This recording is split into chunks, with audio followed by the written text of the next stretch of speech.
उत्तर प्रदेश की सत्ता को यदि भारतीय जनता पार्टी ने पा लिया है तो मान लीजिए कि ये देश को जो बची हुई एजेंसियां हैं उसको बेच डाली।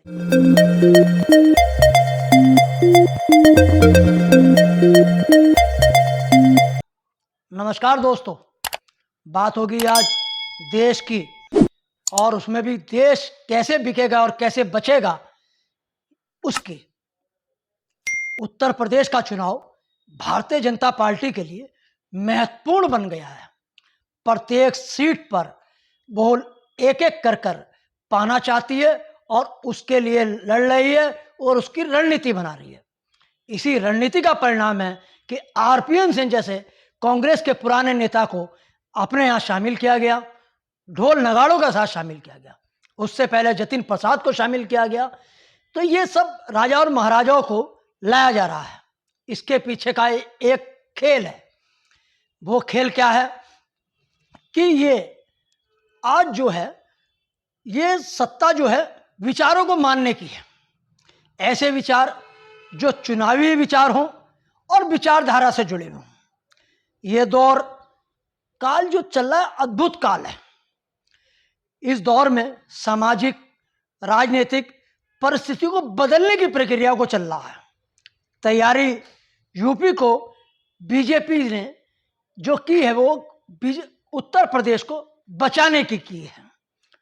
लेकिन अगर उत्तर प्रदेश को भाजपा ने गंवा दिया तो मान लीजिए कि सबसे पहले चरण में राज्यसभा को गंवा देगी। अब आप कहेंगे राज्यसभा का यूपी चुनाव से क्या लेना देना। उत्तर प्रदेश चुनाव में अगर बीजेपी हारती है तो जितने बिल लाने हैं, संस्थाओं को बेचने के, बैंकों को बेचने के, रेलवे को बेचने के, या अन्य जो सरकारी संस्थाएं हैं जिनका निजीकरण करना है, उनके बिल लोकसभा में तो पास हो जाएंगे, लेकिन राज्यसभा में सदस्य कम होंगे तो पास नहीं होंगे। आप लोगों ने देखा होगा कि किसान बिल राज्यसभा में 3 कृषि कानून का जो बिल था उसको किस तरीके से पास कराया गया। विपक्ष के सदस्य विरोध करते रहे और हाथ खड़े कराकर एक आवाज में हाँ और ना में शोर मचाकर उसको पास कर दिया गया था। उस पर बहस करना भी गवारा नहीं किया था। वही मकसद है कि उत्तर प्रदेश के माध्यम से राज्यसभा में भारतीय जनता पार्टी को मजबूत होना है। और वो राज्यसभा में अगर मजबूत हो जाएगी तो जो मन चाहे बिल लाएगी और उसको पास कराएगी। और संस्था सबसे पहला तो निजीकरण है। ये वो वाली भाजपा तो है नहीं, वो वाली कांग्रेस भी नहीं है। कांग्रेस भी निजीकरण का पक्षधर थी, वो भी खेलती थी पूंजीपतियों के हाथ में। उसी तरीके से भारतीय जनता पार्टी भी निजीकरण का विरोध करती थी। बात करती थी कि भारत में जो है वो देसी जो प्रोडक्ट को मान्यता दी जाए। लेकिन अब विदेशी धन चाहिए, तो विदेशी धन चाहिए निजी हाथों में संस्थाओं को दिया जा रहा है। तो स्वदेशी का नारा जो है, वो जो संघ और भारतीय जनता पार्टी और अन्य संगठनों का था, वो नारा आज विलुप्त हो गया। उसकी जगह निजीकरण जो चला है, और इस निजीकरण को अगर आगे बढ़ाना है तो उसके लिए राज्यसभा में बहुत मजबूती चाहिए। और राज्यसभा की मजबूती कहाँ से मिलेगी? उत्तर प्रदेश से। उत्तर प्रदेश चुनाव जीतते हैं तो राज्यसभा मजबूत हो जाएगी, और उत्तर प्रदेश हारते हैं तो राज्यसभा में 22 से लेकर 30 सीटों तक, 24 सीटों तक राज्यसभा में कम हो जाएंगे। राज्यसभा में सीटों का कम होना उन बिलों को पास होने से रुकना है। फिर तो या तो दोनों सदनों का सेशन को बुलाया जाए तब पास होंगे, अन्यथा नहीं होंगे। इस तरीके का खेल चल रहा है। इसीलिए भारतीय जनता पार्टी एक एक सीट की यूपी में लड़ाई लड़ रही है। देखिए 2020 में ज्योतिरादित्य सिंधिया को भाजपा में लाया जाता है। 2021 में जतिन प्रसाद को लाया जाता है और 2022 में आरपीएन सिंह को लाया जाता है।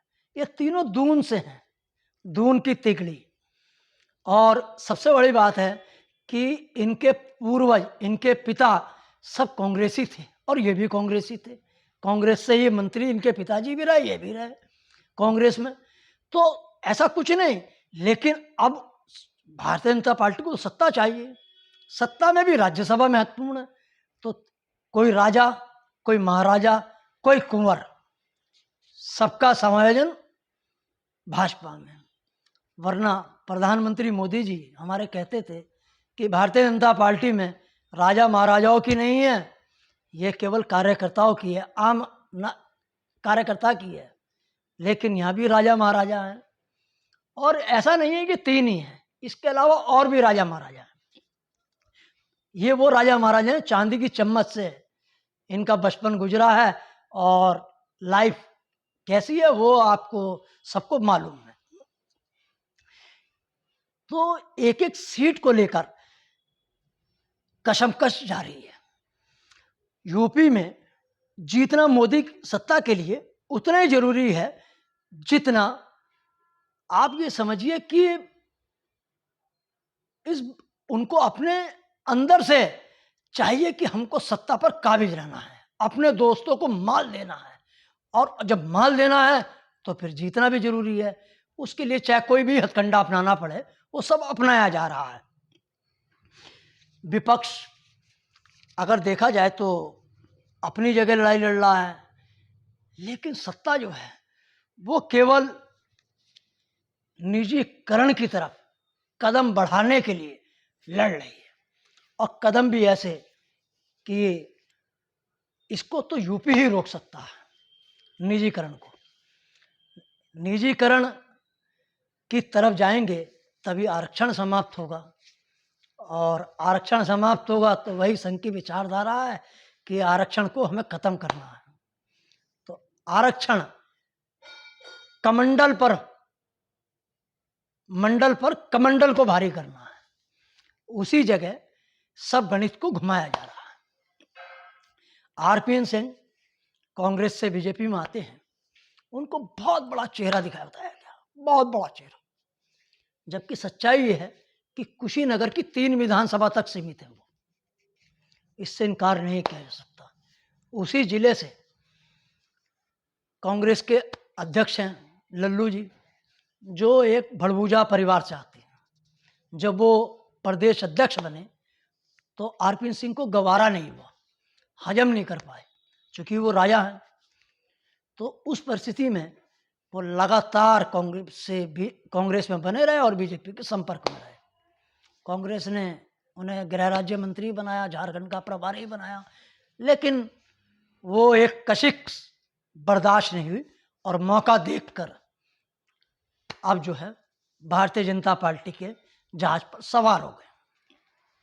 भारतीय जनता पार्टी तो केवल राज्यसभा को मजबूत करना है कि उसका प्रत्येक बिल पास हो, इसलिए प्रधानमंत्री लगातार दौरे किए चुनाव आचार संहिता लगने से पहले, और उसके बाद गृह मंत्री कैराना से लेकर सड़कों पर रहे, और अब नोएडा और आगरा अन्य जगह पे मुख्यमंत्री, गृह मंत्री जो है वो नजर आएंगे, गली गली में कैबिनेट मंत्री घूम रहे हैं।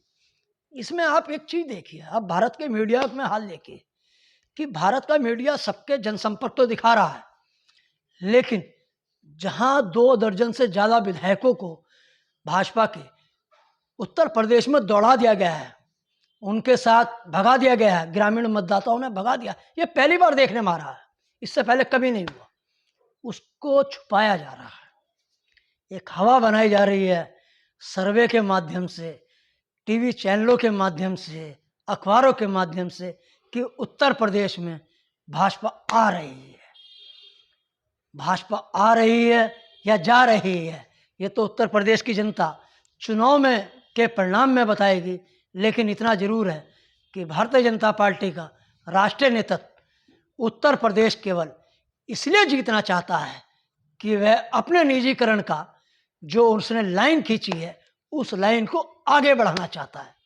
अब उत्तर प्रदेश की जनता पर है, ये निर्भर करेगा कि इस निजीकरण को बढ़ने से रोकती है या इस निजीकरण को बढ़ावा देने के लिए, देश को बिकवाने के लिए में अपना योगदान देती है।